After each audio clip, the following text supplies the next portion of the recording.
Hi, this is Scott Garibay, and today I want to talk about Dungeons and Dragons, and I want to talk about the Hollywood shutdown. So, first of all, let me define that term. So, the writers went on strike weeks ago, 2 months ago, and nothing changed. And really, it had extremely little impact.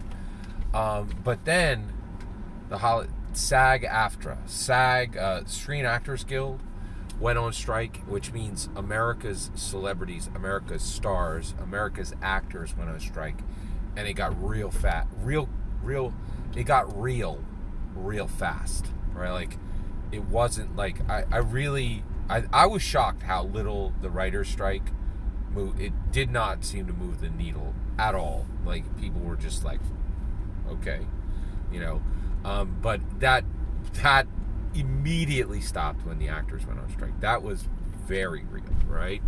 And so that seemed extremely real. And we're in it right now.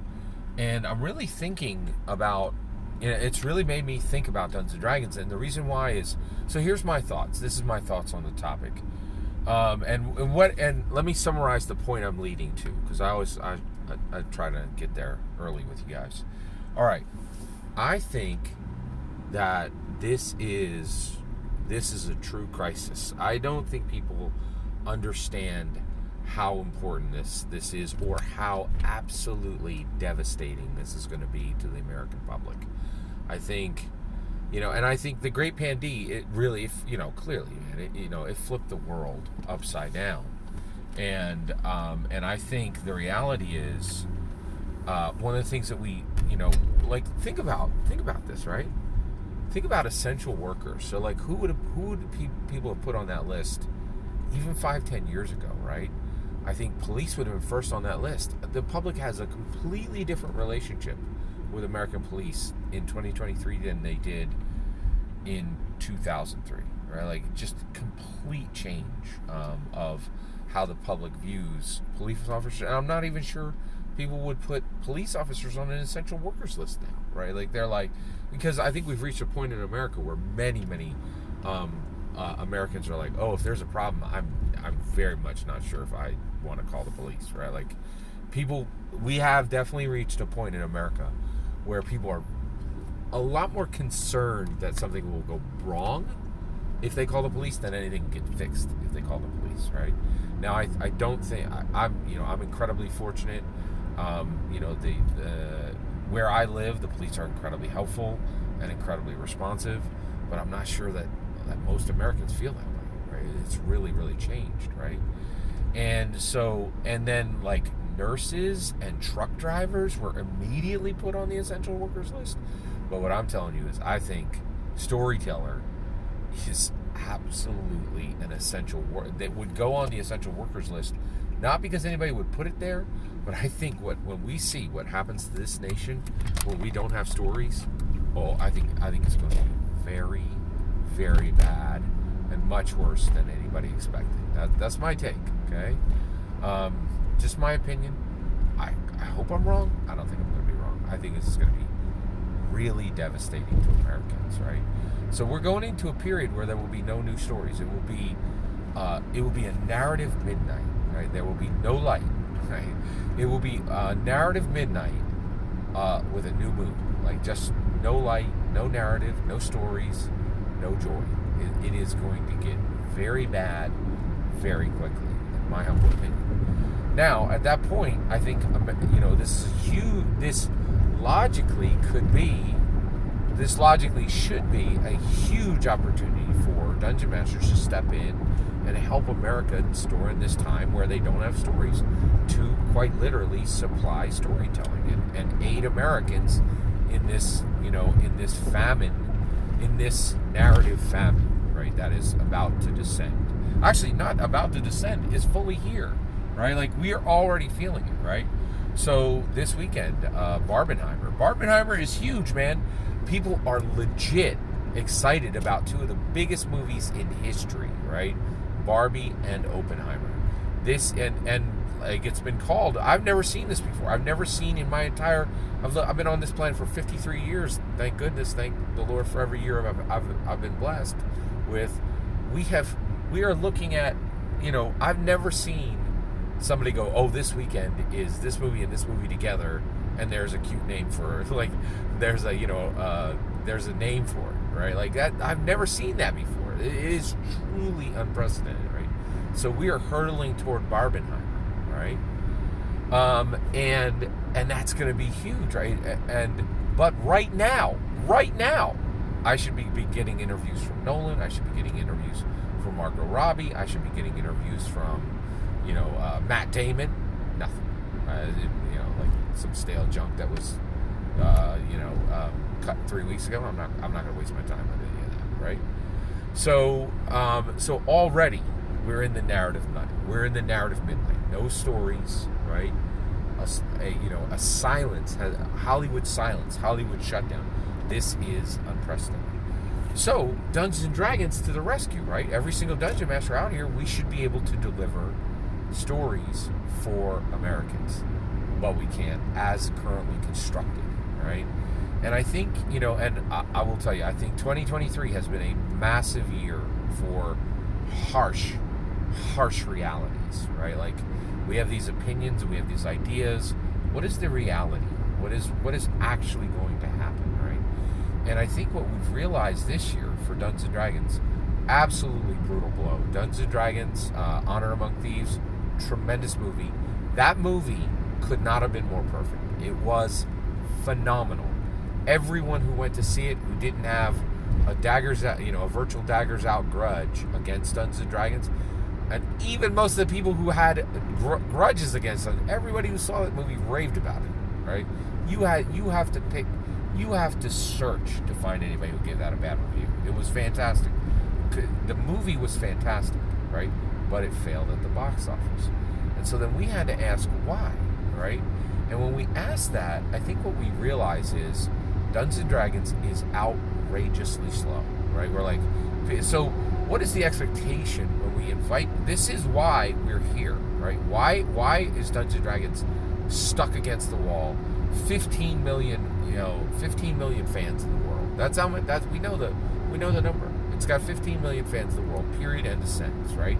That's not even 5% of the American population. That's a global figure, right? Like, so it's very, very bad, right? Why? Why is Dungeons and Dragons not mainstream, right? And I think, once we get there, we have to deal with the harsh reality. So first of all, it is outrageously slow because of combat. We tell stories at a regular pace. We tell stories at a cinematic pace, and then we literally grind all of it to a halt to have people very repetitively hit a bag of beans, right? Like every single player character, every single non-player character, every single monster in the game is a bag of beans, and you got to hit all its hit points out. It doesn't work, it doesn't work like a cinema's combat. Cinema combat is like bang bang, that person's down, right? Are they unconscious? Are they, are they pine box? Which one, right? And you see that in seconds, right? And we don't have it. And it's the exact opposite. It grinds to an absolute horrific, slow-paced grind, right? And it's so bad that people in tabletop role-playing games don't even know what fast playing actually means, right? They're like, a combat's going to take 2 hours, and we can reduce that to an hour, right? No, like, one combat doesn't take an hour in a film, right? Like, and we are accepting this. And so what we did with Dungeons and Dragons is we built Dungeons and Dragons so that it is only useful to tell stories to pedantic academics. And that's what we're doing, right? Like, we built the current edition, right?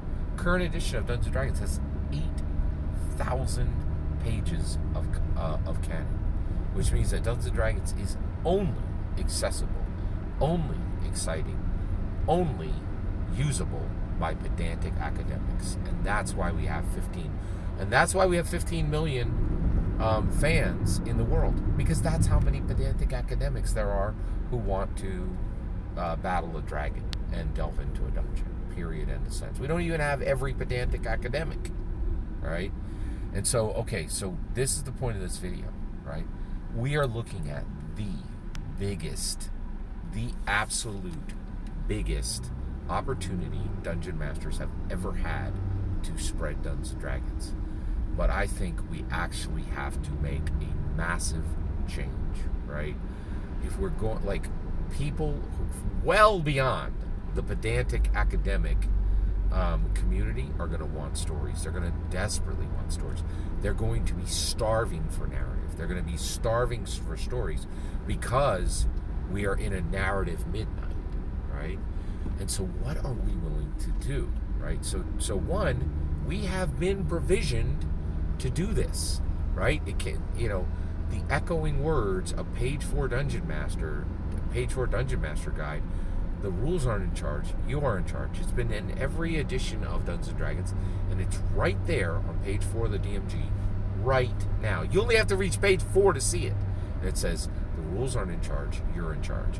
And what I think that means is I think the first thing we need to do is, everybody got to do what I did. I've been doing for 3, 4, 5 years. 1 hour Dungeons & Dragons. 1 hour Dungeons & Dragons. If you can't run a complete adventure in 1 hour, don't invite anybody to your table, all right?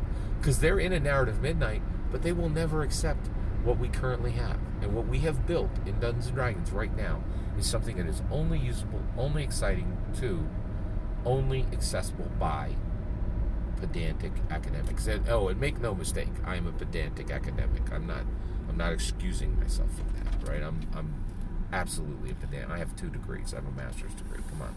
I'm definitely a pedantic academic, right? And so are you. If you're listening to this, you are definitely a pedantic academic if you're listening to this, right? So we have to get it to 1 hour Dungeons and Dragons, right? And so that means the D20 works, right? And so basically we have to say, and I think we can even keep all the attributes: strength, dex, con, int, cha, whiz, right? What are the pluses though? Immediately get rid of the 16s and 18s and be like, +1, +2, +3. It's one of those. Get rid of the negatives, just sweep them off the board, and then I think I would squeeze proficiency to, are you mentally proficient or are you physically proficient, and cut that straight. Like your character is mentally proficient or physically proficient. Period. End of sentence. And then simply, literally call out the skill, and then the people can do the math, whether that's mentally proficient or physically proficient, and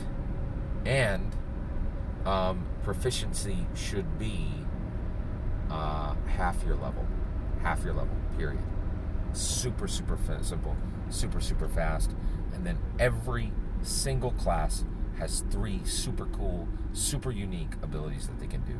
We have to change Dungeons and Dragons immediately to get it ready to be played by welders, to be played by farmers, to be played by people who are not pedantic academics, right? And I think, and I really think we should do it because we have this unbelievable opportunity. An unbelievable opportunity. I don't think there has ever been a better time to spread Dungeons and Dragons to the world than right now. This very moment. Right now. This very moment. Right? I really think it's critical that we push the line right now and get in on it. Right? I think that's what we have to do. Every dungeon master has to be able to play, has to be able to run 1 hour Dungeons and Dragons immediately. And I've been prepping for it for 3 or 4 years. I didn't know there was going to be a narrative midnight, but I could feel it in my bones that we needed this. Every single word of that is my humble opinion. What's important is when I can hear your humble opinion. When you get in the comments and send your traffic. Please consider liking and subscribing, and have a wonderful millennium.